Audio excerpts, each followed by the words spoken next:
Bien, comenzamos nuestra clase de hoy de manera virtual, remota, por las condiciones climáticas que hay en la provincia, en la región, ¿cierto? Y vamos a comenzar un contenido distinto al que hemos trabajado en clase, que es sistema de ecuaciones, que eventualmente igual lo podemos utilizar, ¿ah? Ahora, los sistemas de ecuaciones será una herramienta para lo que venga de aquí al final del curso, ¿ya? Que tiene que ver con derivación. La verdad es que nosotros debiésemos integrar, ¿sí? Pero, tal como yo siempre les he comentado a mis estudiantes, eh, si yo no sé derivar, es complicado que tenga éxito integrando. De hecho, si yo sé derivar, aún así puedo tener serias dificultades cuando integre. Por lo tanto, es muy importante que lo que hagamos hoy podamos comprenderlo bien. Tiene aspectos positivos, pro y contra siempre. Una de los pro es que derivar funciona en base a reglas. Entonces ustedes van a contar con un listado de funciones y su respectiva derivación, ¿ya? El cual también van a poder utilizar en las diversas evaluaciones. Ya no hay problema en eso. Es como una calculadora. Yo en física, en matemática, puedo tener la calculadora, pero si no comprendo lo que tengo que hacer, la verdad es que es un adorno. Aquí igual, si yo no entiendo lo que debo hacer en derivar, aunque tenga las reglas a la mano, no puedo hacer mucho, ¿ok? Listo. Vamos entonces. Primero,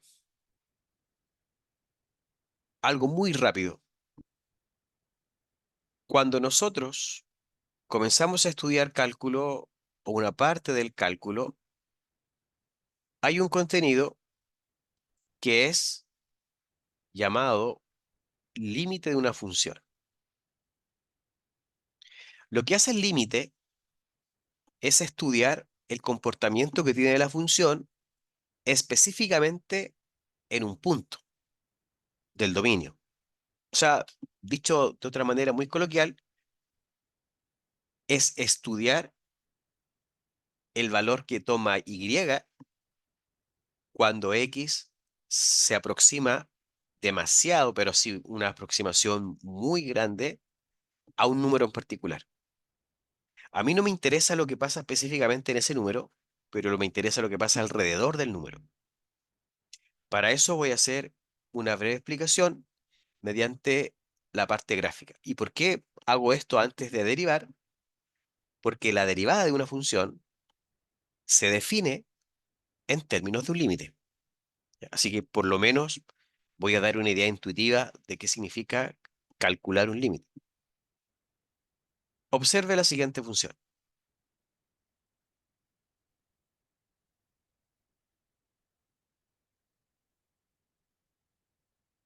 Ya. Eso es una función que yo llamo f de x, pero tiene la particularidad que para este número, que es, por ejemplo, 4, ese 4 no pertenece al dominio de la función. Y la verdad es que no nos interesa, porque a mí me importa estudiar qué pasa muy cerca del 4. Es decir, cuando x toma valores muy cercanos, por ejemplo, el 3,9999, o cuando x toma el valor 4,00001.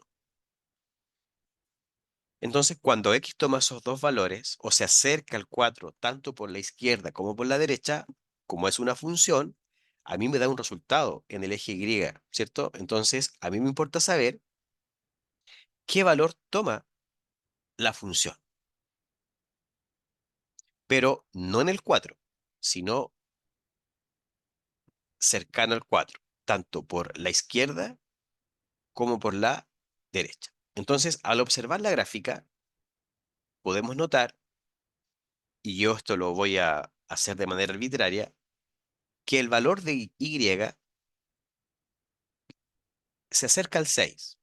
Entonces, cuando X se va por la izquierda, perdón, me da un 5,999, pero si me voy por la derecha del 4, el valor que toma Y es 6,000001, pero se acerca al 6, que eso es lo que me importa. Por eso se llama límite.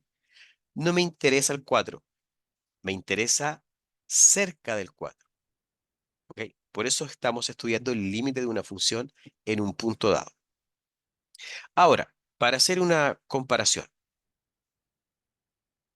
observe ahora el siguiente gráfico. Tengo una función pintado y blanco. Ambas no pueden estar pintadas porque si no, no sería función. Esa función, al igual que la otra, se llama f, y yo de manera arbitraria, para poder explicar la situación, voy a decir que él es 2. Él es 2 y él es 4. Si yo le digo a usted eh, a qué valor se aproxima y cuando x se aproxima al 2 por la izquierda, o sea, toma valores 1,999, muy cerca del 2. Entonces, yo voy por la izquierda. Esa es mi izquierda, del 2, ¿cierto? Esa es la izquierda del 2. Entonces, llego al límite y el valor que toma Y es 2, o cerca del 2, que fue coincidencia, pudo haber sido cualquier número. Pero si yo me acerco a 2 por la derecha, ahí viene bajando por la derecha, el valor al que se aproxima Y es 4. Entonces, aquí X toma el valor 2,0001. Se acerca al 4. Entonces, el que va por la izquierda, no, me dice, vale 2, pero el que va por la derecha, no me dice, no, vale 4. Entonces, en esta situación, el límite no existe. Porque si yo me voy por la derecha, si yo me voy por la izquierda, como en el ejemplo 1, ambos Y deben aproximarse al mismo valor. Eso es calcular un límite. Después uno lo hace de manera algebraica, reemplaza, no, punto. Uno reemplaza el valor de X y si da 0 partido por 0, factoriza, racionaliza, pero la idea intuitiva del límite es esto, que cuando yo me acerco a un número por la izquierda o por la derecha, el valor del Y también se acerca a otro número, ¿ya? Pero convergen. En cambio, en el gráfico que está a mano derecha, totalmente distinto. El término correcto que vamos a usar es tiende. Yo hablé de acercarse, hablé de aproximarse, hablé de estar muy, muy, muy cerca, pero el término correcto es tiende. Y la simbología que vamos a usar es la siguiente. El límite de la función, y ahora va el nombre que tiene esta, el límite de f de x cuando x tiende a 4, no vale 4, tiende a 4, de acuerdo al mono que yo hice, eso vale 6. Ahora, ¿qué pasó a la derecha? El límite de la función f cuando x tiende a 2 no existe. ¿Y por qué no existe?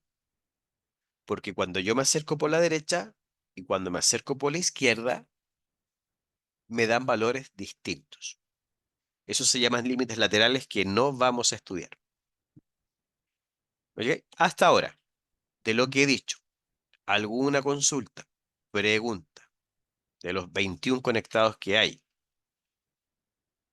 ¿Alguna duda? Si no, continuamos. Vamos. Zoom. Algebraicamente, cuando yo calculo un límite, lo hacemos de la siguiente forma.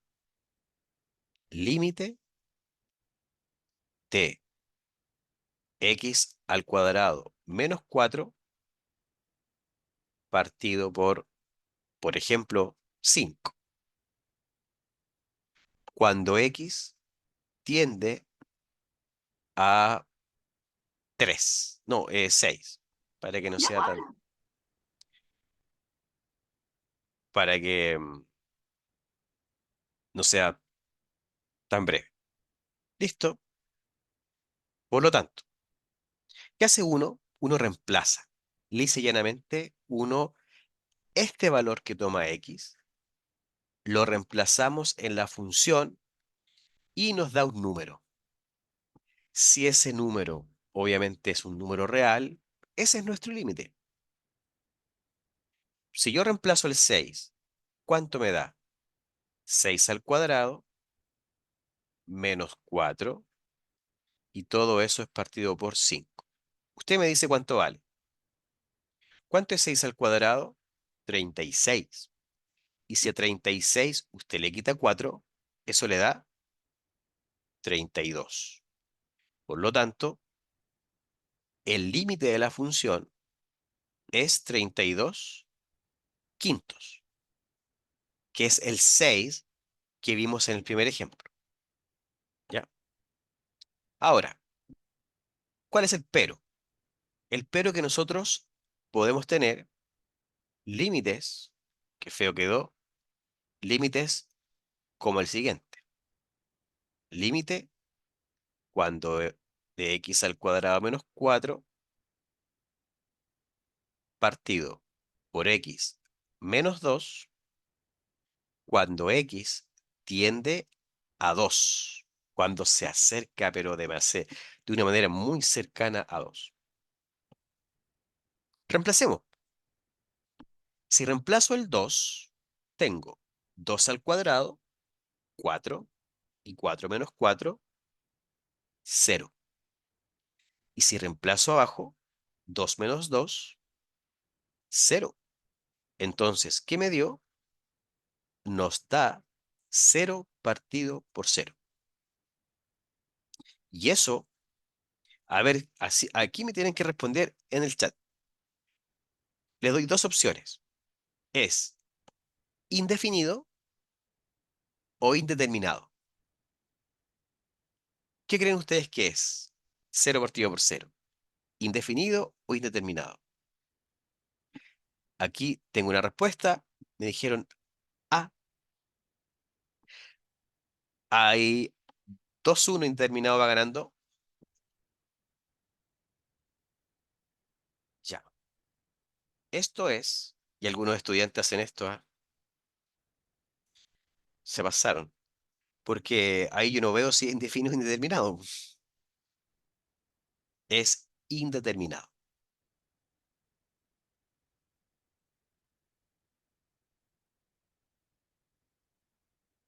¿Qué implica esto?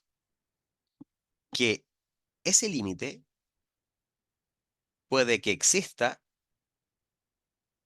o puede que no. Pero cuando es indefinido, como su nombre lo dice, es una palabra compuesta, que esté indefinido significa que no existe, que no está definido. Algo que no está definido no existe. Algo indeterminado significa que no se ha podido determinar, pero puede que exista. A lo mejor soy yo el que no fui capaz de determinarlo, y eso es diferente. Por lo tanto, hay que hacer un trabajo algebraico para poder obtener este límite, que de manera clásica, en realidad cuando uno calcula estos límites, eh, necesito saber muy bien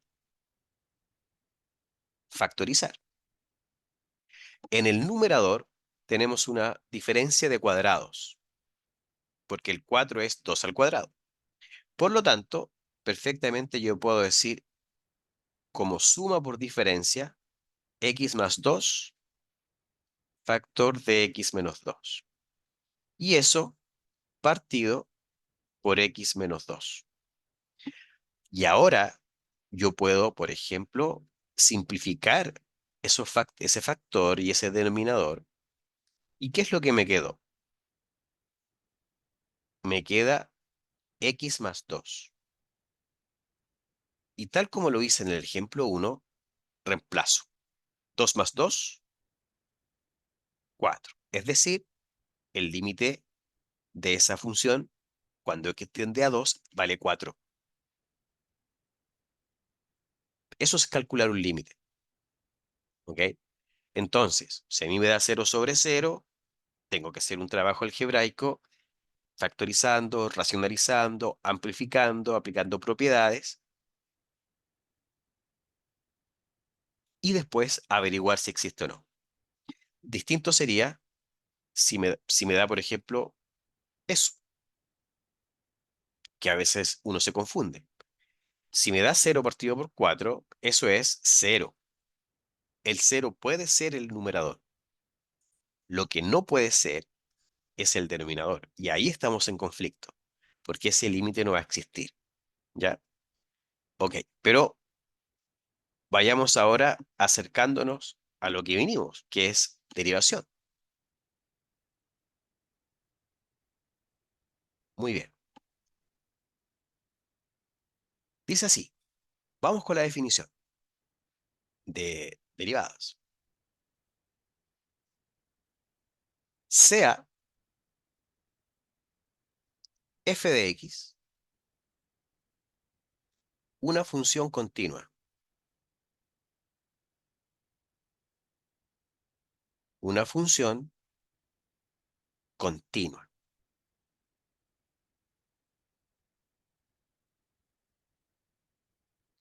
en un intervalo. Pero vamos a decir continua, ¿no? Muy bien.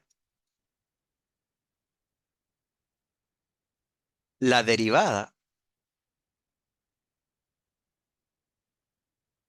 la derivada de f de x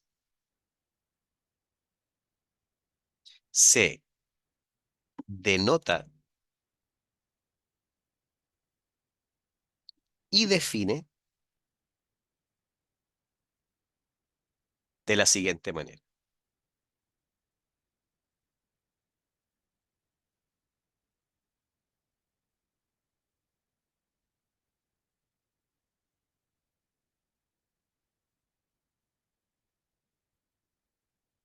Ya. Cuando nosotros queremos denotar la derivada de una función, que hay varias, ¿cierto? Pero yo ahora voy a escribir una, después anoto otras. Es así. Ella es mi función y vamos a colocar ese símbolo en la parte superior para denotar la derivada de una función. Y se lee, obviamente, la derivada de f, pero también se lee f', ¿ok? La prima de la función, la derivada de la función. ¿Y cómo se define esto? ¿Cómo se deriva o cómo se define la derivada de esta función? Con un límite. Por eso hicimos una pequeña, pero sí, ni siquiera dio para definir lo que era el límite. Es el límite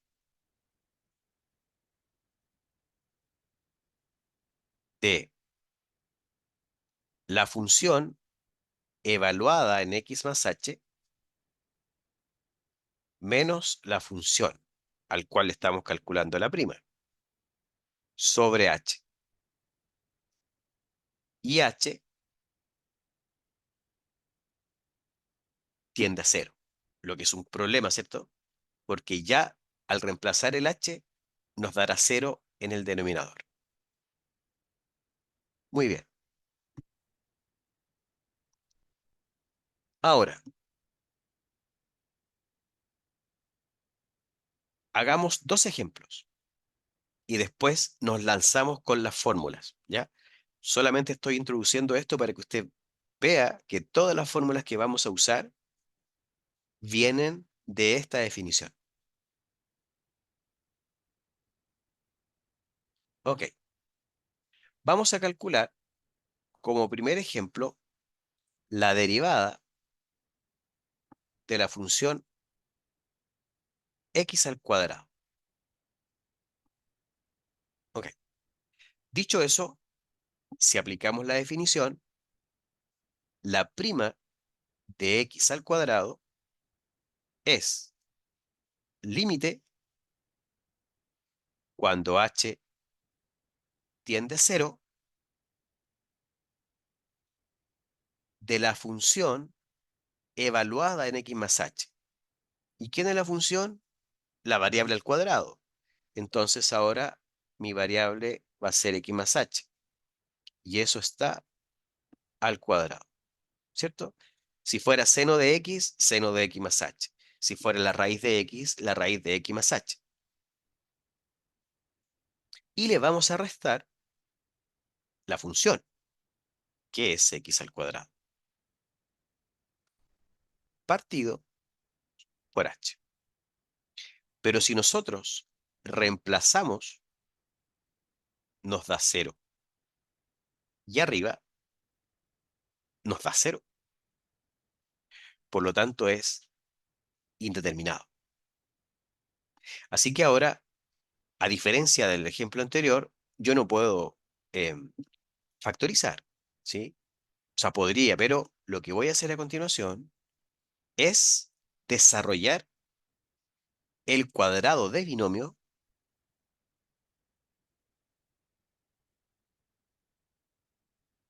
y restar. El cuadrado del primero, x al cuadrado. El doble producto, 2xh, más el cuadrado del segundo, h cuadrado. Me faltó espacio. Y le vamos a quitar x al cuadrado, partido por h. Las x al cuadrado, como son opuestas, se van a cancelar. Pero lamentablemente, si usted observa en el numerador, todos los términos que quedaron, todos tienen h y h tiende a cero. Así que en el numerador me va a quedar cero y en el denominador también me queda cero. Pero para apurar el tranco, como se dice, yo voy a factorizar el numerador y me queda 2x más h y todo de eso partido por h. Ya aquí sí, porque el h que me molesta, porque arriba me da lo mismo lo que dé. A mí me importa lo que queda abajo. El abajo no puede ser cero. Simplifiqué. ¿Y qué me quedó? A pesar que ya podría calcular, voy a copiar lo que me queda. Me queda 2x más h. ¿A quién tiende el h, perdón? A cero. O sea, esto vale cero. Cero. ¿Y cuánto es 2x más cero? Porque aquí no tengo nada que reemplazar. O sea, el h no está. 2x más cero es 2x. Por lo tanto, por lo tanto,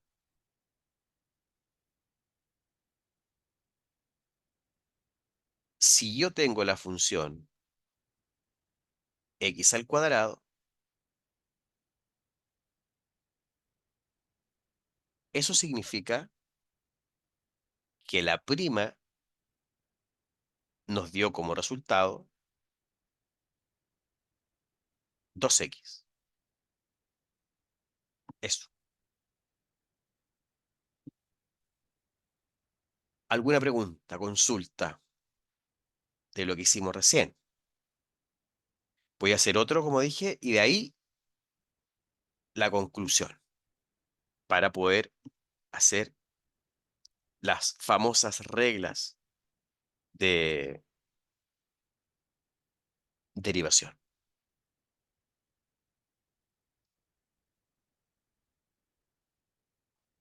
Ya. Ahora, para hacer una comparación, ¿cierto? Para visualizar quizás un patrón, yo voy a calcular la prima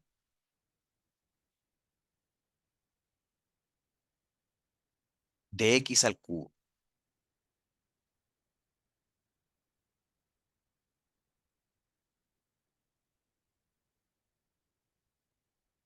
Muy bien.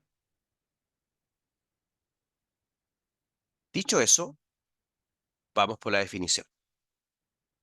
La derivada de la función es límite cuando h tiende a cero. ¿De quién? Exageré un poco. Del cubo, porque esa es la función, ¿cierto? Pero evaluada en x más h. Siempre es así. Menos la función misma, que es x al cubo. Entonces acá le vamos a quitar y nos queda sobre h. Y eso, obviamente, nos da 0 partido por 0. Y al igual que en el ejemplo anterior, nosotros debemos desarrollar ese producto notable, que quizás ahora no es tan conocido, porque el producto notable, el cuadrado de binomio, es muy conocido. Por eso yo ni siquiera recordé la fórmula, la usé, ¿ya? Al igual que la suma por su diferencia. Pero entendiendo que este a lo mejor no es tan conocido, yo al costado derecho voy a recordar a qué es igual el cubo de binomio. Esto igual tiene un patrón, pero es el cubo del primero más 3 veces el primero al cuadrado por el segundo más 3 veces el primero por el segundo al cuadrado más el segundo elevado a 3. Podríamos estudiar esto porque fíjese que el primer término que es A parte con el 3, baja el 2, queda con el 1 y desapareció. Eso ya es un patrón. El B primero no está, después está elevado a 1, después está al cuadrado y después está al cubo. Entonces, hay un patrón. Y los coeficientes uno los puede estudiar con el triángulo de Pascal. Pero vamos al límite. Límite cuando h tiende a cero. ¿De quién? Cubo del primero más 3 veces el cuadrado del primero por el segundo.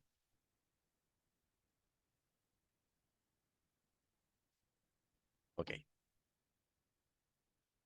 Más 3 veces el primero por el cuadrado del segundo y más el cubo del primero. Y a eso yo le voy a quitar x elevado a 3 por la definición. Todo esto partido por h. Es análogo al anterior, aburrido, total, pero hay que hacerlo. X al cubo, X al cubo, y otra vez, h, h, h. Todos tienen h. Así que si yo reemplazo, otra vez, me da 0/0. Pero, al igual que la vez anterior, para poder eliminar el h que está en la parte inferior, nosotros podemos factorizar por h. Entonces me queda h factor de 3x al cuadrado más 3x por h más h elevado a 2, porque quité 1, partido por h. Ya, listo. Pero para no debrarnos tanto, jóvenes, si h tiende a 0, yo reemplazo acá h por 0 y hay cuestiones que se me van a cancelar. Por ejemplo, si yo reemplazo el 0 al cuadrado me da 0. Si si el h0 se multiplica por 3x, igual me da 0. ¿Qué es lo que quedó sin h? ¿Qué es lo que quedó al reemplazar? Nos quedó 3x al cuadrado. Por lo tanto, ahora, una comparación. Si f de x es x al cuadrado, la prima en el ejemplo 1 nos dio 2x. Ahora, nuestro ejemplo era encontrar la derivada de x elevado a 3. Y esto nos dio como derivada 3x al cuadrado. A pesar que son dos funciones las que derivamos, voy a mencionar acá un patrón. Si nosotros ahora, cosa que no voy a hacer, hubiésemos encontrado la prima de x a la cuarta usando la definición de límite, porque imagínense, el binomio x más h nos queda elevado a 4, demasiado. ¿Quién será su prima? ¿Quién es la derivada de esta función?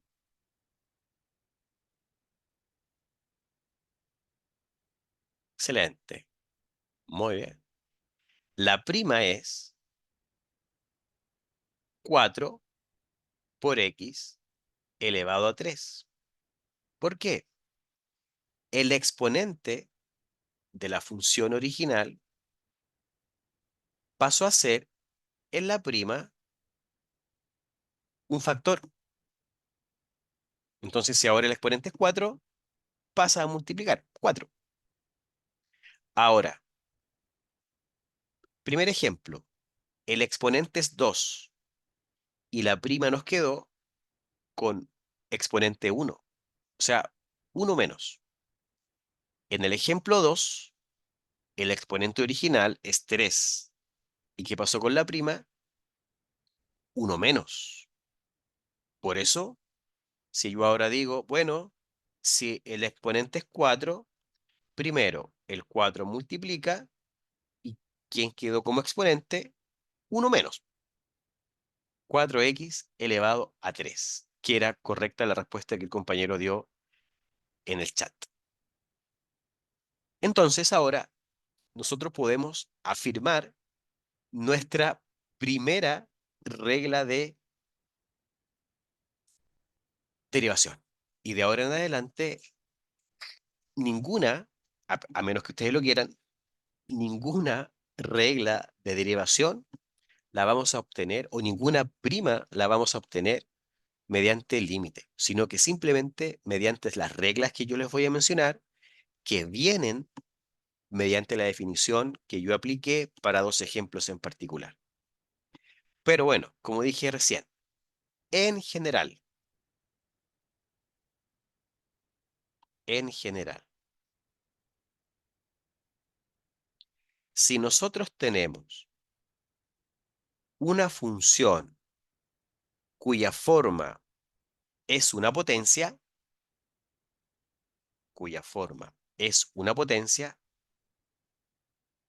la derivada de esta función es el exponente de la función pasa a multiplicar. Ahí está. Y el exponente resultante es uno menos que el original, es decir, n menos 1. Y ahí está entonces nuestra primera, quiero que exagere un poco.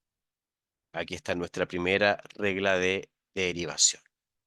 La derivada de una función cuya forma es una potencia. Anótenla, destáquenla, subrayenla. Esa es entonces nuestra primera regla. ¿Cómo derivar una potencia? No voy a decir función potencia, porque una función potencia, por obligación, sus exponentes son naturales. Ni siquiera uno. Y ahora nosotros vamos a derivar una potencia con un exponente cualquiera, fracción, decimal, positivo, negativo. ¿Ok? En base a la regla que recién les mencioné. Así que le doy unos segundillos por si alguien está anotando para que lo pueda hacer.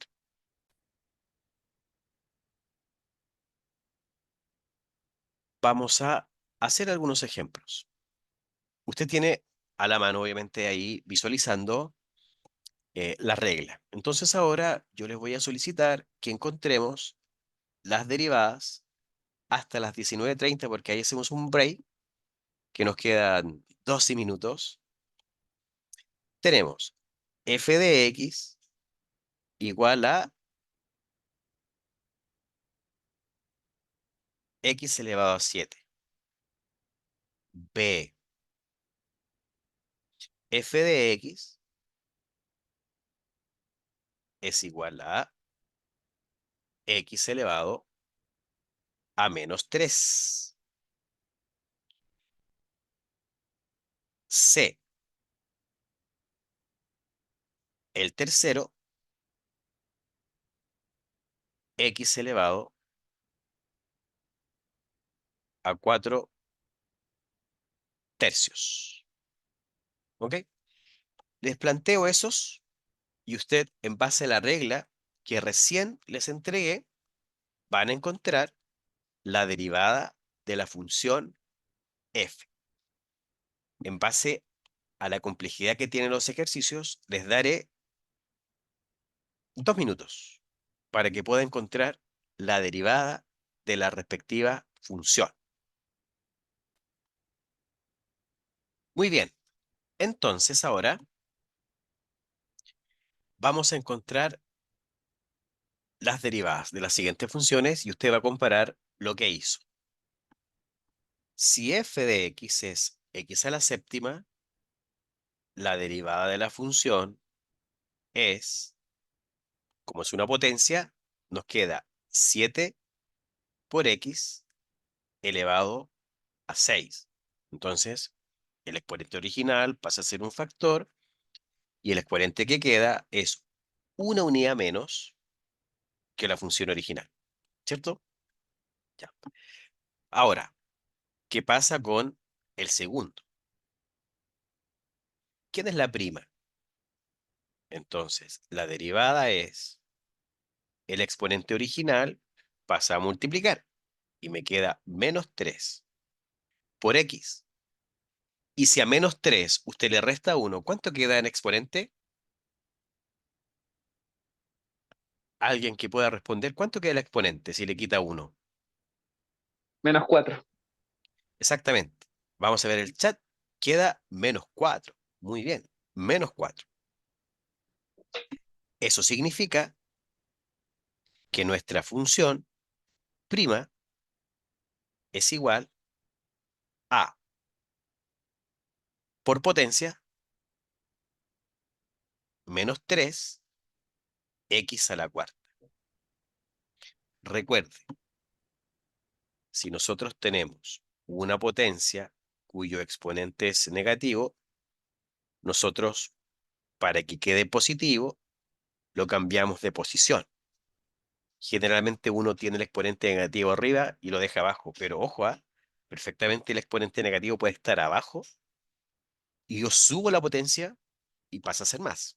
Lo importante es que cuando yo cambio de posición una potencia, de numerador a denominador o viceversa, el signo cambia. Así que ahí nos quedó la primera. Y en el tercero, ¿quién es la derivada? Aparecieron las fracciones. La prima es, el exponente pasa a multiplicar, 4 tercios. Si a 4 tercios usted le quita un entero, ¿cuánto queda?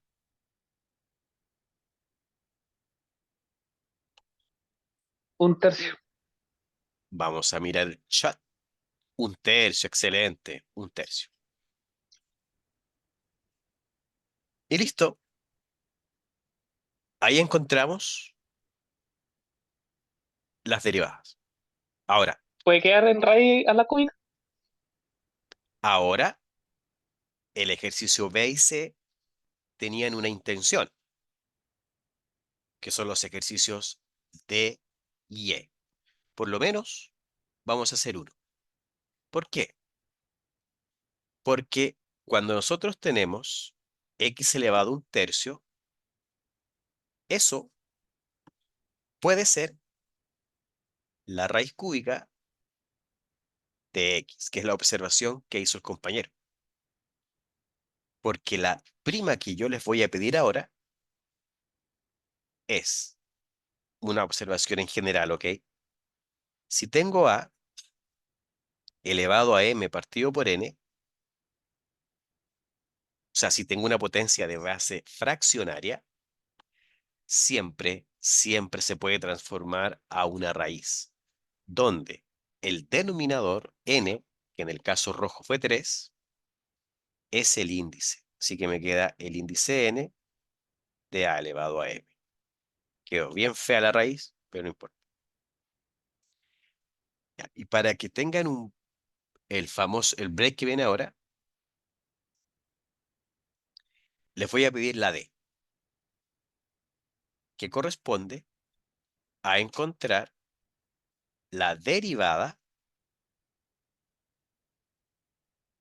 de la raíz cuadrada de x.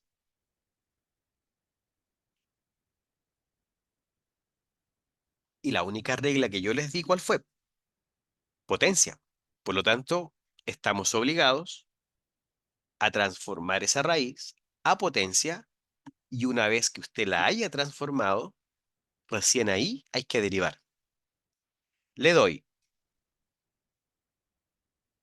40 segundos, un minuto, para que encuentre la derivada de la función raíz cuadrada.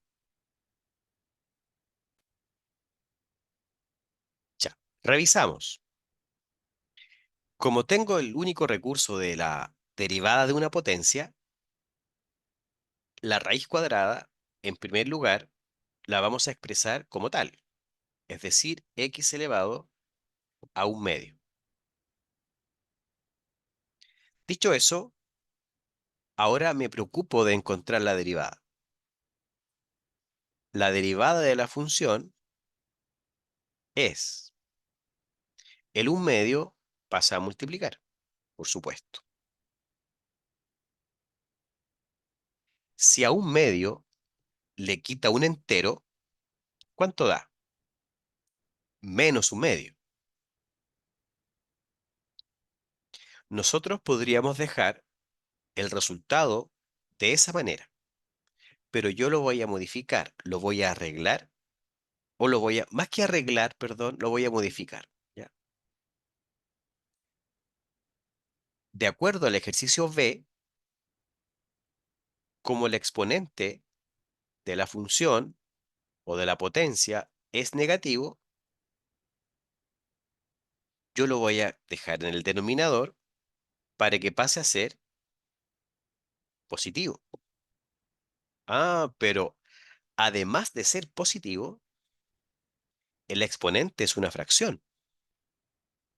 Esto implica que nos quedó la raíz cuadrada. Por lo tanto, de ahora en adelante, estimadas, quiero que por ahí vea la compañera conectada, y estimados, cada vez que tengamos la función raíz cuadrada, la única, de la raíz cúbica, no nos salvamos. Pero si nosotros tenemos la raíz cuadrada de x, la derivada de ahora en adelante la vamos a tratar con una fórmula, con una regla, mejor dicho, que corresponde a uno partido por dos veces la raíz. Si eventualmente usted no la recuerda, usted no la notó, bueno, va a tener que pegarse todo este pique, como se dice coloquialmente, para calcularla. Pero de ahora, insisto, usted puede ocuparla como una regla. Tenemos regla número uno, una potencia. Y de esa regla nosotros deducimos la derivada de la función raíz cuadrada. Anótela, escríbala, porque como es una regla, la tiene que tener a la mano, se la tiene que aprender. Me pasé 2 minutos. Por lo tanto, nosotros vamos a retomar a las 19:53 porque ahora cambió el reloj, ¿ya? Así que hacemos un break de 20 minutos para que descanse. Ya es muy difícil concentrarse en las clases online, créame. Así que hay que despejarse de manera más seguida que si estuviésemos presencial. Por último, está con el compañero, qué sé yo. Entonces, en su casa hay que estar atento a la casa y hay que estar atento también acá a lo que uno habla. Así que tiene sus 20 minutos merecidos. Así que nos juntamos en 20 minutos más.